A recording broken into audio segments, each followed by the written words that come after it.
Assalamualaikum warahmatullahi wabarakatuh. Alhamdulillah, alhamdulillahi rabbil alamin. Assalatu wassalamu ala asrafil anbiya'i wal mursalin, sayyidina wa maulana Muhammadin. Asyhadu an la ilaha illallah wa asyhadu anna Muhammadar Rasulullah. Allahumma salli ala sayyidina Muhammad Muhammadun musabbihil wal ihram ya wal jalal wal ikram. Alhamdulillah, bersyukur kita kehadirat Allah dengan segala rahmah hidayahnya sehingga kita dapat bertemu kembali dalam bersyiar, belajar, bertolabul ilmi, tentunya dalam rangka meningkatkan iman dan takwa kita kepada Allah Subhanahu wa taala. Salam dan selawat akan terlupakan dan tidak akan pernah dilupakan. Mari sama-sama kita sampaikan kepada junjungan kita Nabi Allah, Nabiul Akhirul Zaman, Rasulullah Muhammad sallallahu alaihi wasallam. Atasnya kalimahnya, karomahnya, hidayahnya kita kalamkan dengan membacakan Allahumma sholli ala sayyidina Muhammad wa ala alihi sayyidina Muhammad. Alhamdulillah, bertemu lagi dengan saya Guru Mursyid Syekh Nur Muhammad Buya Irwan Maulana Al-Khalidi, Pasaman, Sumatera Barat, Indonesia. Tentunya dalam makom Majelis Zikir Ma'rifatullah, Jakarta. Dalam tayangan YouTube Buya Pasaman Timur dalam naungan Yayasan Islam Hidayatul Mubarakah, kita berbagi ilmu dan wawasan. Insya Allah mudah-mudahan bermanfaat. Jamaah yang dirahmati Allah, kaum muslimin dan muslimat rahimakumullah. Dalam waktu dan kesempatan ini saya akan berbagi wawasan dan ilmu pengetahuan tentang hakikat rahasia bertuhan. Bertuhan adalah pokok awal daripada diri sebelum adanya rukun yang mengatur. Ini adalah makomnya tauhid, yaitu syahadat.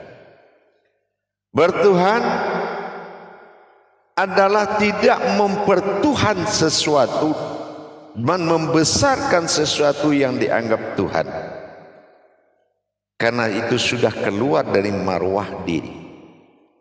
Semua kajian Tuhan tidak ada yang mendewakan Tuhan. Semua kajian Tuhan wa fi anfusikum afala tubsirun. Kajian mulai dari diri sampai ke dalam diri. Artinya kaji diri, tadabbur diri. Bertuhan adalah hayyun baqo, sifat yang kekal. Satu detik pun kita tidak mau ketinggalan derajat tanpa Tuhan. Terus bagaimana kita bisa menetapkan ketuhanan? Dari mana kita ambil iman ketuhanan di dalam kehidupan kita?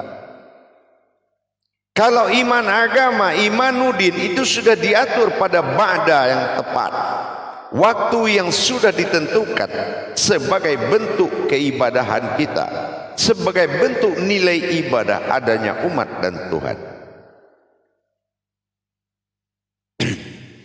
Tapi di dalam hayat Al-Malikul Haqqul Mubin menyatakan diri yang hak tadi, diri yang benar, diri yang hak. Mana dikatakan diri yang hak?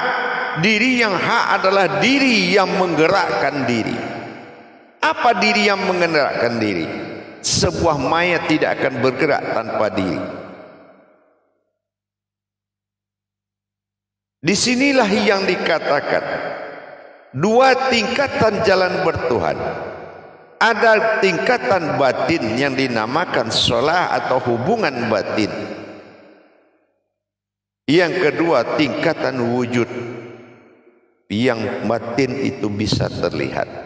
Yang ketiga tingkatan maujud, yang selalu terlihat. Jadi dengan demikian bertuhan dalam hukum kalam 24 jam dalam syahadat. Artinya berangkat kembali kepada sebuah wujud yang berwujud serta terlihat maujud, yaitu sebagai alat alamnya Allah yang akan mengingatkan kepada Allah, sehingga ayan kerajiah berwujud ini menjadi pedoman yang dihalalkan, yang tidak menyerupai dengan sesuatu pun. Dan ayan sabita adalah diri yang halus yang tidak boleh disamakan dengan yang lain. Laksana kita melaksanakan cermin berkaca. Siapa yang di luar kaca, siapa yang di dalam kaca, dan siapa kaca itu?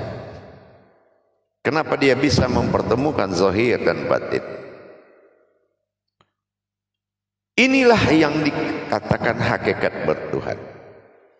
Hakikat bertuhan itu suatu dua gerakan. Ada gerakan yang diatur dalam ibadah, sifatnya syariah, diatur oleh waktu.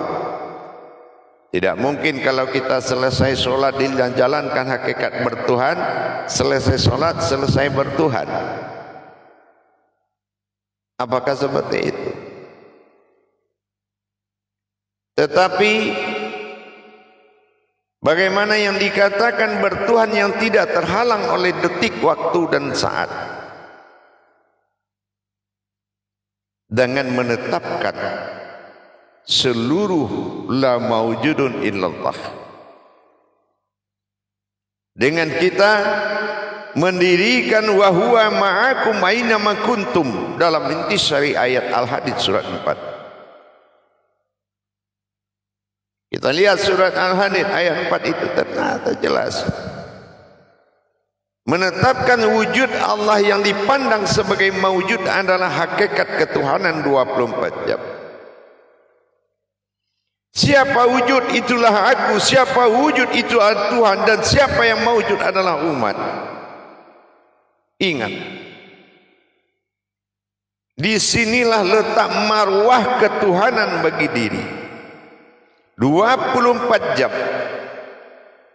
terjadi hubungan solahu do'im, hubungan batin dia, batinu. Wujudlah keakuannya pada dirinya, dan wujudlah ketuhanannya pada hayatnya, dan maujudlah keumatannya pada rupa-rupanya. Tiga gerakan dalam satu kodrat harus diimani oleh orang bertuhan. Tapi dalam kita beribadah meliputi gerakan yang sangat banyak.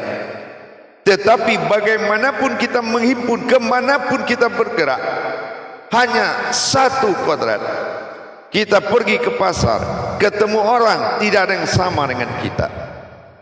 Kita pulang, ketemu anak istri, tidak juga ada yang sama dengan kita. Sifat satunya selalu menjadi ciri khas ketuhanan. Nah, yang kedua wujud. Kita sama-sama kita tidak kenal, bisa kenal, awalnya tidak kenal. Kenapa ada rumus tidak kenal? Karena wujud bisa berganti apa saja. Dia bisa berubah wujud. Inilah yang dikatakan kodrat, yang dikatakan sifat yang tidak menyerupai. Tetapi maujud mengingatkan kita kepada Tuhan. Sudul kasrah fil wadah, sudul wadatu fil kasrati. Apabila kamu sudah melihat dari diri yang satu, maka kamu akan tahu siapa yang banyak. Diri yang satu, suhudul kasrah fil wadah. Konsep-konsep ketuhanan harus dimiliki oleh orang yang bertaklid kepada agama, yang tawaduk kepada agama, karena agama adalah landasan iman menuju ilmu. Bukan ilmu berlandaskan iman, tetapi iman berlandaskan ilmu. Kita tidak akan bisa mengimani sesuatu tanpa ilmunya. Ini hakikat ketuhanan. Kenapa? Hakikat intisari dari ketuhanan itu adalah ilahinas. Dia bangkit dan menguasai diri kita, menghilangkan ketakutan, keraguan-raguan. Tetapi kalau dia belum Rabbinas, kita akan selalu di antara keduanya. Ada ragu, ada takut, ada was-was. Disinilah yang menghantui kita. Ditambah lagi tidak adanya turun kebenaran Tuhan di dalam keadaan diri. Tidak tersiarnya tentang Tuhan. Tentang Tuhan itu ada 3 jamaah para hadirin. Tentang Tuhan yang melalui akhbarnya, kebesarannya. Ini amaliyah. Tentang Tuhan terlalu kekuasaannya. Ini tentang ilmu. Dan tentang Tuhan berupa kekuatan. Inilah kodrat. Aras, kekuasaan, kekuatan, dan kebesaran. Jarang sekali kita mendengar saat ini kalau ada yang menceritakan Tuhannya kepada umatnya, kepada sesama, tapi menceritakan kebesaran Tuhan yang dilaksanakan ibadat Allah, berasmakan Allah dalam makom iman, mutar-mutar di iman. Akhirnya apa? Antara Islam dan iman dipilih oleh umat yang gampang, yang mudah, yaitu iman. Apa? Daripada masuk neraka lebih bagus ke masjid, ke sholat ke masjid. Daripada berdosa bagus buat pekerjaan yang baik-baik. Daripada bercerai lebih bagus hidup dalam ketekanan batin dan maksiat. Dia pilih iman. Gagal. Kodrat iman adalah Islam. Karena gejolak itu ada pada diri manusia itu sendiri. Iman rukunnya 6, Islam rukunnya 5. 5 kali 6 30 juz hakikat keumatan. An-Nas, penyempurnaan ayat 30 juz. Gejolak inilah yang sedang menggebu-gebu. Datang lagi arahan dari seorang guru mengarahkan mereka masuk surga tanpa Tuhan, kabur dari neraka karena takut api. Ini konsep ketuhanan sudah hilang. Konsep ketuhanan, pandangan ketuhanan. Allah katakan ittaqullah, jangan takut melainkan kepada Allah. Dia takut masuk neraka, dia takut berdosa dan temuannya. La kaufun ilallah, jangan terkejut apabila engkau mengetahui siapa. La kauf, tidak boleh kauf. Ternyata tidak ada ajaran untuk menjalani tauhid ke dalam diri. Sangat sulit kita dapati sekarang. Mengkerucutnya iman kepada ilmu, tauhidin kepada tauhidun itu sesuatu yang sangat susah kita dapati sekarang. Yang ada hanya pengakuan-pengakuan yang dilakukan dengan kajian yang membuat orang memuja manusia melebihi memuja Tuhan. Kita datangi seseorang yang mengaku bisa dan memahami, kita datangi ternyata dia lebih besar dari Tuhan. Kenapa? Karena dia mendapatkan ketuhanan itu, bukan dia kodratnya Tuhan. Ini yang membuat rancunya pencarian ma'rifat pada jalan-jalan tauhid. Padahal kita sama-sama tahu apapun yang dilakukan sudah ditata oleh Allah dalam tauhid. Asyhadu an la ilaha illallah wa asyhadu anna Muhammadar Rasulullah. Tapi jarang sangat kita memahami, malah jarang sangat kita membatasi malah. Apa yang kita batasi? Kita tidak bisa membedakan bagaimana yang beribadah kepada Allah dengan sholat dan bagaimana beribadah kepada Allah dengan kodrat. Bagaimana beribadah kepada Allah dengan sholat, beribadah, dan bagaimana beribadah kepada Allah dengan kodrat. Karena kodrat sholat tidak akan pernah dibedakan. Tawaf dan miqrat itu sama. Kalau kita paham.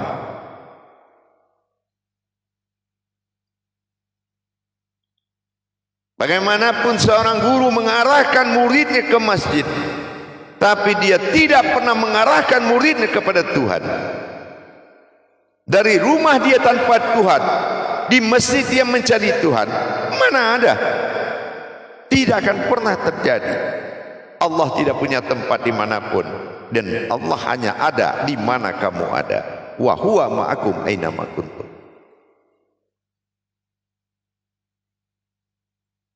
Dengan demikian, para hadirin sekalian, jangan sekali-kali kita melirik dan mencari perbandingan untuk menetapkan ketuhanan pada diri kita. Tidak ada kitab yang menuntunmu bisa menetapkan ketuhananmu kecuali menetapkan keimanan. Tauhid itu puncaknya iman. Angkatlah takbirmu. Bisa enggak kamu membedakan mana Tuhan mana umat? Silakan angkat takbir salatmu. Allahu Akbar, angkat. Dalam waktu 5 detik saja kamu tidak mampu menyaksikan siapa yang menyembah dan disembah, maka gagal perbuatan tajalli, rakaat dan rukunmu. Gagal karena kamu beribadah sahadah solat. Solat itu wajib kena sahadah. Wajibnya kenapa? Karena fardu ain, fardu wajib ain menyaksikan. Kamu dikirim dan mati di depan Ka'bah Baitullah, di depan ibadah masjid, di depan kodratnya sajadah, tapi kamu hidup dan berpura-pura mati. Sallu ra'aitumuni usolli. Gagal kita mengikuti kata Rasul, ikutilah seperti melihat aku sholat. Tentu ada hakikat Rasul pada diri. Kenapa tidak bisa dia katakan sallu ra'aitumuni usolli? Sholatlah kamu seperti melihat aku sholat. Mana imam diri yang akan diikuti menemui Tuhan kita? Ini diakibatkan hakikat ketuhanan yang ada di dalam diri dia tidak terjadi sama sekali. Dia tidak pernah mengkaji siapa umat yang berdiri dan siapa Tuhan yang berdiri, dan berdiri dalam satu diri. Satu diri dua jiwa. Jiwa ketuhanan dan jiwa keumatan. Itulah hayatullah. Bagaimana kita bisa mendapatkan dengan berbekal satu diri? Jamaah yang dirahmati Allah, kaum muslimin dan muslimat rahimakumullah. Perbuatan hakikat ketuhanan yang wajib kita dirikan, baik dalam 24 jam, baik dalam 5 waktu, itu harus mutlak. Sebelum kita berangkat kepada sifat mutlak, tidak berpisah 5 waktu dalam 24 jam, tidak berpisah 24 jam dalam 5 waktu. Ini hakikat ketuhanan, bukan hakikat iman dan ilmu. Rapat bunyi detak jantung kita itu rapat sekali, malah tidak ada kesempatan waktu untuk masuk di antara detak. Begitu yang dikatakan bertuhan.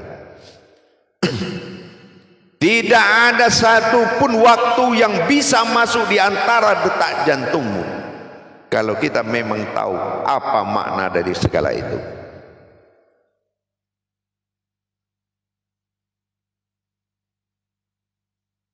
Dijadikan kenyataan Tuhan adalah dirimu, tapi kamu mencari Tuhan. Tuhan tidak ada yang hilang. Allah sebutannya. Dimanapun namanya ada, dirinya tetap ada. Kenapa kita kehilangan sehingga ingin dekat dengan Tuhan? Memang yang sekarang itu siapa? Yang dirimu sekarang itu siapa?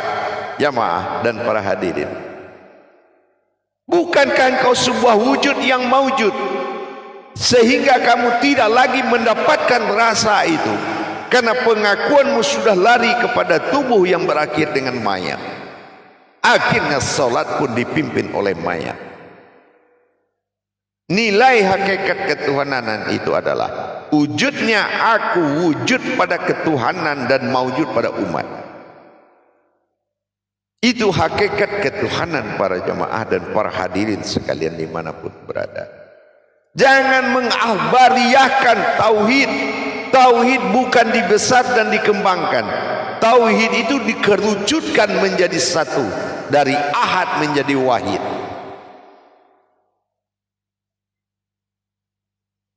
Insya Allah dengan kita sudah mulai menjalankan kodrat-kodrat tauhid kita kepada Allah dengan memperjalankan diri, insya Allah carilah guru yang tepat. Bukan cari guru yang hebat.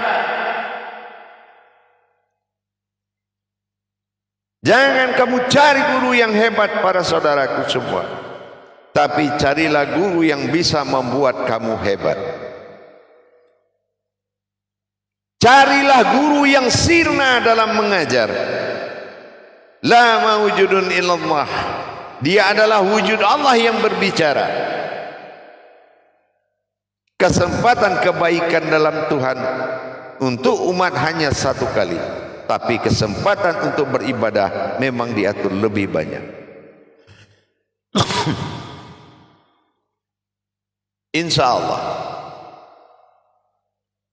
Mari kita bersama-sama berpikir bagaimana kita bisa menerima keputusan-keputusan Allah terhadap diri kita. Persoalannya di situ saja. Apabila didatangkan tentang ketentuan Tuhan terhadap dirimu, kenapa kamu mengelak? Karena kamu sudah terbiasa di alam yang rendah, sehingga kamu mengatakan kaji itu tinggi. Padahal kita yang tidak mampu mencapai ketinggian. Padahal kaji itu di mana kamu ada, kajian itu dirimu sendiri. Jamaah yang dirahmati Allah, kaum muslimin dan muslimat, insya Allah mari kita sama-sama berpikir kembali. Mengejar ilmu dan mencari ilmu tidak akan pernah kamu dapati, karena ilmu itu adalah diri kita sendiri. Kodrat jantung, kodrat kalbi, iradat jantung, ilmu adalah wujud. Jadi disinilah kita harus kembali meminta 5 perkara. Datangkanlah wahyumu ya Allah, ilhamu ya Allah, ladunimu ya Allah, irhasmu ya Allah, khodammu ya Allah. Maka petunjuk yang 5 itu akan menuntunmu kepada wujud rahasia. Di situ kita akan tahu siapa kita sebenarnya. Belajarlah meminta petunjuk, jangan meminta sesuatu yang tidak hakmu.